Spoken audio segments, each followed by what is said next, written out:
TV5 SY న్యూస్కి స్వాగతం. కాకినాడ జిల్లా జగ్గంపేట కాట్రావులపల్లిలో ఘనంగా స్వాతంత్ర దినోత్సవ వేడుకలు.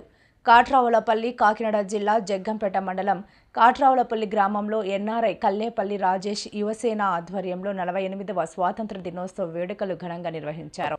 ఈ సందర్భంగా గ్రామ ప్రజలకు కల్లేపల్లి రాజేష్ స్వాతంత్ర దినోత్సవ శుభాకాంక్షలు తెలిపారు. ముందుగా స్థానిక కాట్రావులపల్లి హైస్కూల్ వద్ద జాతీయ జెండాను ఆవిష్కరించి జెండా వందనం చేశారు.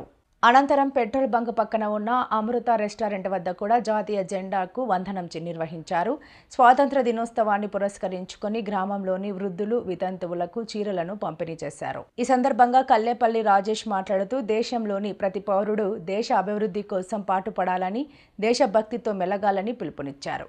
కాట్రావులపల్లి గ్రామంలో గతంలో కూడా అనేక సేవా కార్యక్రమాలు నిర్వహించినట్లు తెలిపారు. భవిష్యత్తులో గ్రామంలో మరిన్ని సేవా కార్యక్రమాలు చేపట్టి ప్రజలకు అండగా నిలుస్తామని చెప్పారు. గ్రామంలో ఎవరికైనా ఏదైనా అవసరం వచ్చినప్పుడు తన వంతు సహాయం అందించేందుకు ముందుంటానని పేర్కొన్నారు. ప్రజలకు సేవ చేయడం ఎంతో గర్వకారణంగా భావిస్తున్నానని, ఈ సందర్భంగా సమాజ సేవ ద్వారా దేశానికి తమ వంతు సహకారం అందించాలన్నదే తమ లక్ష్యమని కల్లేపల్లి రాజేష్ తెలిపారు.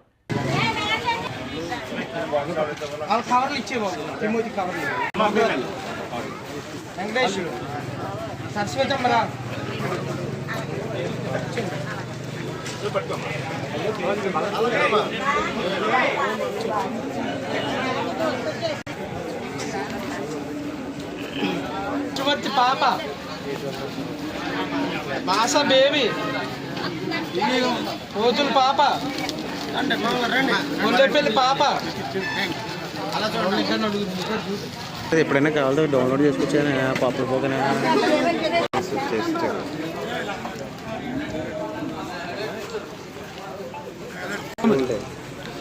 చూడమాలేదు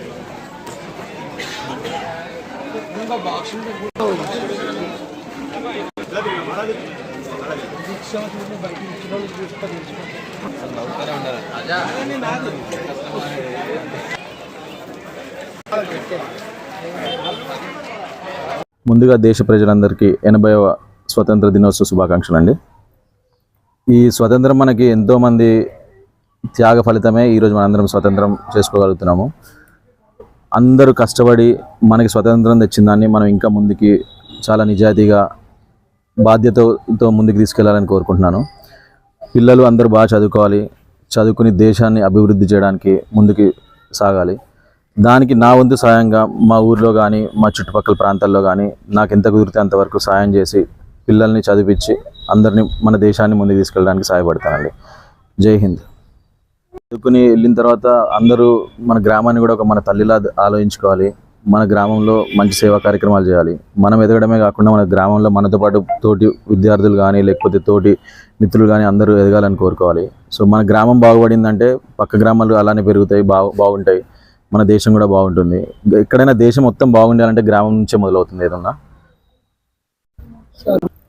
ఒక 18 సంవత్సరాల తర్వాత వచ్చానండి. ఇప్పుడు గ్రామంలో ఏమేమి ప్రాబ్లమ్స్ ఉన్నాయో అన్నీ ఒకసారి మాట్లాడి ఊరు పెద్దలతో మాట్లాడి పిల్లలతో స్టూడెంట్స్ కూడా మాట్లాడి, ఎందుకంటే యూత్ ఈ మధ్యన వాళ్ళ చేతిలోనే ఉంది. సో జనరేషన్ కొత్త యంగ్స్టర్స్ అందరితో మాట్లాడి స్పోర్ట్స్కి కానీ ఎడ్యుకేషన్కి కానీ నేను మొత్తం ఫోకస్ అంతా చదువు మీద అండ్ ఆటల మీద పెడదాం అనుకుంటున్నాను.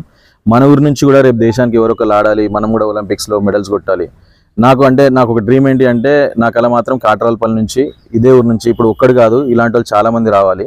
మా ఊరు నుంచి రిప్రజెంట్ చేసి దేశానికి ఒక మెడల్స్ తీసుకురావాలి. స్పోర్ట్స్లో అయితే కానీ లేకపోతే ఎడ్యుకేషన్లో కానీ వేరే కంట్రీస్కి వెళ్ళాలి, వేరే దేశాలకు వెళ్ళి అక్కడ కూడా బాగా స్థిరపడి వాళ్ళు కూడా మన ఊరికి చేయాలి అనేదే నా కోరిక. దాని మీద నేను కంపల్సరీ ప్రయత్నిస్తానండి. ఉంటానండి. ఇంకా ప్రస్తుతం అయితే ఇంకా ఇన్ని సంవత్సరాలు అక్కడ ఉన్నాను, ఇప్పుడు అక్కడ నుంచి వచ్చాను. ఇప్పుడు నేను అమెరికానే ఇక్కడ తీసుకొద్దాం అనుకుంటున్నాను. అక్కడ ఎలా ఉందో నేను అక్కడ ఫెసిలిటీస్ కానీ అవన్నీ చూసాను. సో మన ఊర్లో అలాంటివి చేయగలుగుతాం అనేది ఆలోచిద్దాం. అంటే ముందు ఎలా చేయొచ్చు అనేది చూస్తాం. నా ప్రయత్నం అయితే చేస్తాను. అందరితో మీట్ అవుతాను, అందరు లీడర్స్తో మాట్లాడి ఎలా సపోర్ట్ చేయగలుగుతానో చేసి చూస్తాను. ఇక్కడే ఉందాం అనుకుంటున్నాను. నేనేం ట్రై చేయట్లేదండి. మనకంటే అక్కడ ఉండడం వల్ల మనం చేసే సర్వీసెస్ వల్ల మనని కూడా రీచ్ అవుట్ అయ్యారు. మనం అంటే ఇక్కడే కాదు అమెరికాలో కూడా చాలా సేవా కార్యక్రమాల్లో పాల్గొంటూ ఉంటాను. ఇక్కడ హైదరాబాద్లో కానీ లేకపోతే ఇక్కడ చుట్టుపక్కల ఊర్లో కానీ చేస్తూ ఉంటారు. చూశారు అంటే ఎన్ఆర్ఐగా వచ్చినప్పుడు మీరు ఏం చేస్తారు అన్నప్పుడు ఆ టాపిక్ వచ్చింది. సో నేను లీడర్స్ని కలిసాను, నేను అన్ని పార్టీ లీడర్స్ని కలిసాను. నాకు ఇప్పుడు పొలిటికల్ పార్టీస్ దేంతో కూడా అంత క్లోజ్ అంటే ఈ పార్టీ ఆ పార్టీ అనేది ఏం లేదు, అందరితో కలిసి వెళ్తున్నాను. మనకి సర్వీస్ చేద్దాం అనుకుంటున్నాం.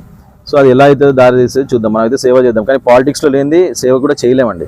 ఎందుకంటే మనం ఇప్పుడు చాలా సేవా కార్యక్రమాలు చేసాం. ఇక్కడ వాటర్లు పెట్టించాము, వాటర్ ట్యాంక్ పెట్టించాము, కానీ మనం ఒక చేసాము అంటే అవతల పార్టీలో చాపించేస్తున్నాయి, నీళ్లు కూడా ఇవ్వనియట్లేదు. సో ఒకవేళ అదే రాజకీయ మలుపు తీసుకుని రాజకీయాల్లోకి వెళ్ళాలంటే కంపల్సరీ వెళ్దాం. సో చూద్దాం. జై హింద్ అండి.